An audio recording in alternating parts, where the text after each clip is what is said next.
నిన్న అసెంబ్లీలో రేవంత్ రెడ్డి వచ్చినప్పుడు కేసీఆర్ లేచి నిలబడ్డారు, ఒకరికొకరు షేక్ హ్యాండ్ ఇచ్చుకున్న పరిస్థితి. బట్ వెనక సీట్లో కేటీఆర్ లేచి నిలబడలేదన్న దానికి చాలా వరకు సోషల్ మీడియాలో పెద్ద రచన నడుస్తుంది. అటు Congress party versus BRS party social media warriors అయితే తిట్టుకుంటున్న పరిస్థితి. అసలు ఇదే అంశంపై మనతో మాట్లాడడానికి అసలు కేటీఆర్ అలా వ్యవహరించడంపై ఎందుకు అలా వ్యవహరించారు, రేవంత్ రెడ్డి వస్తే కనీస మర్యాదగా ఎందుకు నిలబడలేదు అని చెప్పేసి అంశంపై మనతో మాట్లాడడానికి బీఆర్ఎస్ పార్టీ సీనియర్ లీడర్ మాజీ కార్పొరేషన్ చైర్మన్ బాలరాజ్ యాదవ్ ఉన్నారు. అన్న ఏంటి నిన్న కేటీఆర్ అయితే నిలబడలేదు, కేసీఆర్ అయితే స్వయంగా లేచి ముఖ్యమంత్రికి షేక్ హ్యాండ్ ఇవ్వడం, ముఖ్యమంత్రి మళ్ళీ షేక్ హ్యాండ్ ఇవ్వడం ఇదంతా జరిగింది. బట్ వెనుక సీట్లో దాదాపు బీఆర్ఎస్ ఎమ్మెల్యేలు అందరూ లేచి నిలబడ్డ పరిస్థితి. ఒక కేటీఆర్, పాడి కౌశిక్ రెడ్డి మాత్రం నిలబడలేదు. దానికి సంబంధించి బీఆర్ఎస్ మన సోషల్ మీడియాలో పెద్ద ఎత్తున దుమారం, ముఖ్యమంత్రికి గౌరవం ఇయ్యరా అని చెప్పేసి 100% పార్టీ వర్కింగ్ ప్రెసిడెంట్గా కేసీఆర్ గారి కొడుకుగా కల్వకుంట్ల తారక రామారావు కేటీఆర్ చేసిన చర్య 100% బీఆర్ఎస్ పార్టీగా దాన్ని సమర్థిస్తూ ఉన్నాం. ఎందుకంటే ఈ మధ్యకాలంలో గౌరవ ముఖ్యమంత్రి రేవంత్ రెడ్డి యొక్క నోటి నుంచి రాలిన ఆనిముత్యాలు కేసీఆర్ గురించి, కేటీఆర్ గురించి రండా, నీ అవ్వ, తోలు తీస్తా, లాగుల్లో తొండలు జిడిస్తా, నీళ్ళ దుంకి సావు, పేడమూతోడా, ఆవులా, గాలోడా, నల్లికుట్లోడా, నిన్ను చీరి చింతకు కడతా, ఉరేసుకొని చచ్చిపో, ముక్కలు ముక్కలుగా నరుకుతా, కాళేశ్వరంలో దూకి సాగిపో. ఇవి గౌరవ ముఖ్యమంత్రి గారి యొక్క నోటి నుంచి రాలిన ఆనిముత్యాలు. ఒకవైపు ఏమో భూతు పదాలు, భూతు పురాణాన్ని బయట వల్లిస్తావు, సభలో మాత్రం ప్రజలు చూడడం కోసం, ప్రజల మెప్పు కోసం, అరే రేవంత్ రెడ్డి చూసినా గొప్పగా చేసినని చెప్పేసి కేసీఆర్ గారి చైర్ దగ్గరకు వచ్చి మాత్రం నమస్కారాలు, దండాలు పెడతాం. ఇది నీకు తగునా అని చెప్పి నేను అడుగుతాను. ఇవాళ నేను ఒక తెలంగాణ రాష్ట్రాన్ని సాధించిన నాయకుడు, నీ వయసులో నీకంటే పెద్దవాడు, 10 సంవత్సరాలు తెలంగాణ రాష్ట్రానికి ముఖ్యమంత్రిగా ఉన్నవాడు, తెలంగాణ రాష్ట్రాన్ని సాధనలో ఒక కార్యోన్ముఖుడిగా, ఒక కార్యదీక్షకుడుగా పనిచేసి తెలంగాణ రాష్ట్రాన్ని సాధించిన మహానాయకుని పట్టుకొని ఏది బయటడుతూ బయట మాట్లాడుతూ లోపల మాత్రం ఇష్టం వచ్చినట్టు ఏదో గౌరవించినట్టుగా ఏదైతే ఈ దొంగ నాటకాలు వేస్తూ ఉన్నాడో, ఈ దొంగ డ్రామాలు ఆడుతూ ఉన్నాడు, ఈ దొంగ డ్రామాలుగానే చూస్తూ ఉన్నాం మేము. ఆ క్రమంలోనే కేటీఆర్ గారు అనేక సందర్భాల్లో తెలంగాణ భవన్లో మీటింగ్స్ అయినా అదే చెప్పినారు, బయట జరిగిన అదే చెప్పినారు. ఇవాళ కేసీఆర్ గారు తెలంగాణ రాష్ట్రానికి ముఖ్యమంత్రి, తెలంగాణ రాష్ట్రాన్ని సాధించిన నాయకుని కడుపులో పుట్టేటువంటి కొడుకుగా నా తండ్రిని అంటే ఊరుకోను. ఒకవైపు తండ్రిని కించపరుస్తూ, తండ్రిని దుర్భాషలాడుతూ, తండ్రిని అనరాని పదాలు మాట్లాడుతూ, ఒక తెలంగాణ రాష్ట్రాన్ని సాధించినటువంటి ఒక కారణ జన్ముని బావిలో కాళేశ్వరంలో బండకేసి దూకితే చచ్చిపోతామని చెప్పేసి మాట్లాడిన వ్యక్తిని నేను గౌరవించనని అన్నాడు. అదే క్రమంలో ఖచ్చితంగా కేటీఆర్ గారు చేసిన చర్య అసెంబ్లీలో 100% బీఆర్ఎస్ పార్టీ సైనికులుగా, గులాబీ సైనికులుగా, కేటీఆర్ గారు వర్కింగ్ ప్రెసిడెంట్ నాయకత్వంలో పనిచేసేటువంటి నాయకులుగా డెఫినెట్గా సమర్థిస్తామని చెప్తాం. నిన్నటి నుంచి కాంగ్రెస్ పార్టీ సోషల్ మీడియా చాలా పెద్ద ఎత్తున రేవంత్ రెడ్డికి సపోర్ట్గా మాట్లాడుతుంది, కేసీఆర్ కూడా సపోర్ట్గానంటే కేసీఆర్ చాలా పెద్ద మనిషిలాగా వ్యవహరించాడు. బట్ కేటీఆర్ మాత్రం చాలా చీప్గా వ్యవహరించారు, నిండు సభలో కనీసం ముఖ్యమంత్రికి గౌరవం ఇవ్వలేదంటూ కూడా పెద్ద ఎత్తున సోషల్ మీడియాలో post. At the same time KTR కూడా సపోర్ట్గా కొన్ని కామెంట్స్ వస్తున్నాయి. ఎట్లా వస్తున్నారు? సురేష్ గారు, నువ్వు ఒక జర్నలిస్ట్గా ఉండొచ్చు, మీ తండ్రిని ఎవరైనా దుర్భాషలాడితే, ఇలా కాంగ్రెస్ పార్టీ సోషల్ మీడియాలో పెడుతున్నటువంటి ఎవరైతే ఉన్నారో వాళ్ళ తండ్రిని ఎవరైనా దుర్భాషలాడితే ఆ దుర్భాషలాడిన వ్యక్తిని గౌరవిస్తారా? ఒక్కసారి వాళ్ళ యొక్క ఒక గుండె మీద చేసుకొని పరిశీలించమని చెప్పండి. కేసీఆర్ గారిని ఒక కొడుకుగా, కేసీఆర్ గారి కొడుకుగా ఆలోచించమని చెప్పు. లేకపోతే మీ తండ్రిని ఎవరైనా తిడితే వాళ్ళు మీ దగ్గరకు వచ్చి నక్క వేషాలతో మళ్ళీ నటిస్తున్నట్టు, మేక వన్నే కప్పుకున్న పులి లెక్క ఎవరిస్తున్నప్పుడు మీరు గౌరవిస్తారా? ఒక్కసారి ఆలోచన చేయండి. కేటీఆర్ గారు చేసింది 100% సమర్థిస్తూ ఉన్నాం. డెఫినెట్గా ఇటువంటి ముఖ్యమంత్రిని మేము గౌరవించము. తెలంగాణ రాష్ట్రానికి ముఖ్యమంత్రిగా మేము గౌరవిస్తాం తప్ప రేవంత్ రెడ్డిగా మేము గౌరవించము.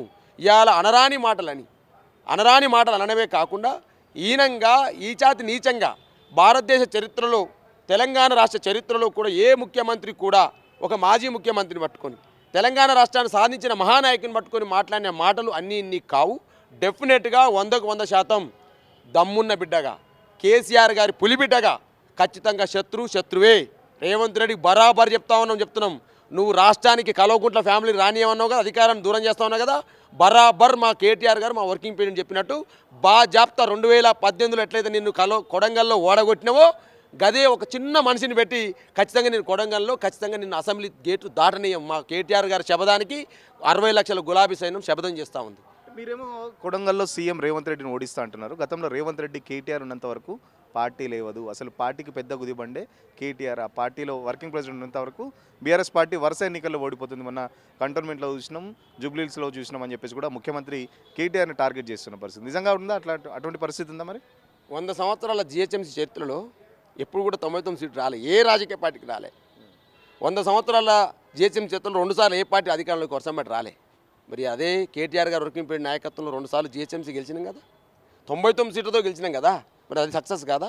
రాజకీయాల్లో ఒక ఓటమి ఒక గెలుపు అనేది కామన్. దాన్నే ఒక ఓటమిని పట్టుకొని దాన్ని ఓడిపోయినట్టుగా, ఒక గెలుపుని పట్టుకొని అదే మొత్తం అన్నట్టుగా నీ లెక్క మేము ఒక కుంచితో బుజ్జితో ఆలోచన చేయలే. ఇలా రేవంత్ రెడ్డి గారు 2018 ఏం చెప్పినాడు? కొడంగల్లో ఓడిపోతే రాజకీయ సన్యాసం తీసుకుంటా అన్నాడు. మడమ తిప్పని కులం కాదని ఇది, రేవంత్ రెడ్డి కదా, రెడీపోయింది నీ రాజకీయ సన్యాసం రేవంత్ రెడ్డి గారు. కాబట్టి నీ లెక్క పెయింటింగ్ చేసుకుంటూ, ఆర్టీఏలు కట్టుకుంటూ, జూబ్లీస్ క్లబ్లో సభ్యత్వం పొంది బ్లాక్మెయిల్తో రాజకీయాలకు రాలే మా కేటీఆర్ గారు.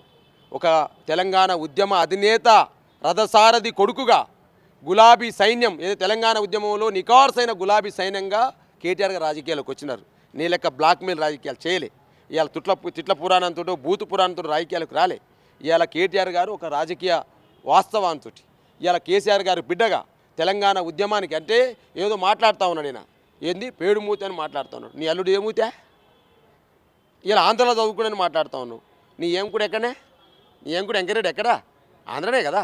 నీ అల్లుడు ఎక్కడా? ఆంధ్రే కదా. నీ మనవాడు ఎక్కడా? ఆంధ్రే కదా. మరి నీ అల్లుడు ఎట్టుండే ఒకసారి అద్దంలో చూసుకో రేవంత్ రెడ్డి గారు. ఇలా రాహుల్ గాంధీ ఎట్టుంటే ఒకసారి అద్దంలో చూడు. అదే రాబర్ట్ వద్రా ఎట్టుంటాడు ఒకసారి అద్దంలో చూడు. రాజీవ్ గాంధీ మీ దివంగత ప్రధాని మీ కాంగ్రెస్ నేత ఎట్టుంటాడో అద్దంలో చూడు ఒకసారి. మాటలు మాట్లాడేటప్పుడు 1 వేలు ఇటువైపు చూపెడితే 4 వేలు నీ వైపు చూపించని మర్చిపోకు రేవంత్ రెడ్డి గారు. ప్రజాస్వామ్యంలో మేము చదువుకున్నాం, తెలంగాణ ఉద్యమంలో పాల్గొన్నాం, పిహెచ్డీలు చేసినాం, డాక్టరేట్లు పొందినాం. నీ లెక్క నోరు మాకు లేదా? నీ లెక్క మాట్లాడలేమా? మా పార్టీ వర్కింగ్ ప్రెసిడెంట్ నోరు లేదా? కానీ విజ్ఞతతో మాట్లాడుతూ ఉన్నాం. నువ్వు ఏది చర్చకు తీసుకురావు. ఇలా పెట్టుబడులు ఏం తెచ్చినావంటే దాని మీద మాట్లాడవు. నువ్వు ఇచ్చిన హామీలు అమలు చేస్తలేవని చెప్పి దాని మీద మాట్లాడవు.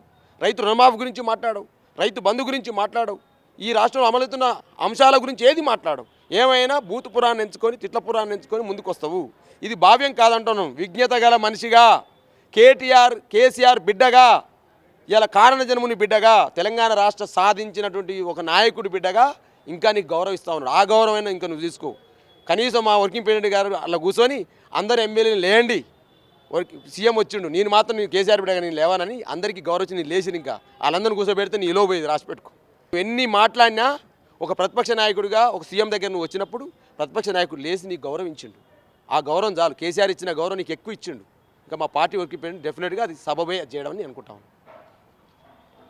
ఖచ్చితంగా కేటీఆర్ చేసిన పని చూస్తుంటే చాలా కరెక్ట్. ఎందుకంటే కేసీఆర్ కడుపులో పుట్టిన బిడ్డగా కేటీఆర్ చేసింది 100% నిజమని చెప్పేసి చెప్తున్న పరిస్థితి. మరో పక్కన ఎవరైతే కాంగ్రెస్ పార్టీ సోషల్ మీడియాలో పోస్టులు పెడుతున్నారో నిజంగా ఒకసారి మనసు మీద గుండె మీద చేసుకొని ఆలోచించాలి. ఎందుకంటే మీ తండ్రిని తిట్టిన వాళ్ళు మీ దగ్గరికి వస్తే మీరు వాళ్ళకి మర్యాద ఇస్తారా అంటూ బాలరాజు యాదవ్ చెప్తున్న పరిస్థితి. ఖచ్చితంగా కేటీఆర్ ఆధ్వర్యంలోనే, నెక్స్ట్ కేసీఆర్ ఆధ్వర్యంలోనే రేవంత్ రెడ్డిని కొడంగల్లో కూడా ఓడించి తీరుతామని చెప్పేసి చెప్తున్న పరిస్థితి. హామీల అమలుకు సంబంధించి డైవర్ట్ చేయడానికి మాత్రమే నిన్న ఒక పెద్ద స్టంట్ చేశారు. దానికి సంబంధించి పిఆర్ స్టంట్ కూడా పెద్ద ఎత్తున కాంగ్రెస్ పార్టీ సోషల్ మీడియా వాడుకుందని చెప్పేసి చెప్తున్న పరిస్థితి. ఇప్పుడు జర్నలిస్ట్ సతీష్తో సురేష్, తొలి వెలుగు కోసం. అసలైన తొలి వెలుగు. ఫాలో వాట్సాప్ @తొలి వెలుగు official.